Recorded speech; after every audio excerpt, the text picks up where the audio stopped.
আজকে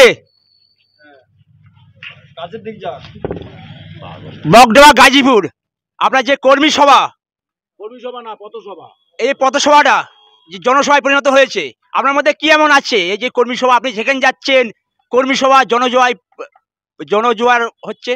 বিষয়টা আমার মধ্যে কিচ্ছু ব্যাপারটা নয়। ব্যাপারটা হচ্ছে রাজ্য থেকে চোর তাড়াও আর দেশ থেকে ডাকাত তাড়াও, মানুষ এক হয়ে গেছে। সে চোর আর ডাকাত তাড়ানোর জন্য মানুষ আমার সাথে আসছে, আর আমি তাদের নিয়ে লড়াই সংগ্রামের সাথী হয়েছি। তো সব জায়গাতেই লোক হচ্ছে, যেখানে যাচ্ছি আমি।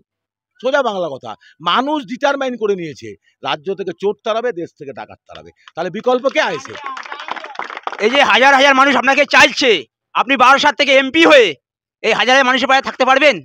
হাজার হাজার কেন, এটা শোনা আছে আপনার? এটা যা আছে ঠিকঠাক যাচ্ছে তো সাউন্ডটা? হাজার হাজার নয়, 19 লক্ষ যাচ্ছেন সেখানে জনজোয়ার। 19 লক্ষ মানুষের পাশে থাকবো।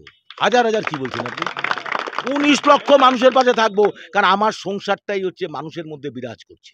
আমার লাইফটা মানুষকে সঁপে দিয়েছি। আপনারা যে মেলাচ্ছেন আপনি, আপনার যে পথসভাটা এই যে জনজোয়ারে পরিণত হয়েছে, এই এত হাজার হাজার জনগণ, এদের উদ্দেশ্য কি বলবেন? এদের উদ্দেশ্যে একটাই বলবো, চুপচাপ খামে চাপ পয়লা জুন, আর কিছু করতে হবে না। আমাদের পয়সা নেই, কালো টাকা নেই, ব্যানার পোস্টার ঝান্ডা কম থাকবে, শুধু ভোটটা থাকবে, মানুষের আশীর্বাদ থাকবে, ভালোবাসা থাকবে, দোয়া থাকবে, মানুষ সেই কাজটা করবে। আসল কাজটা তো ভোট।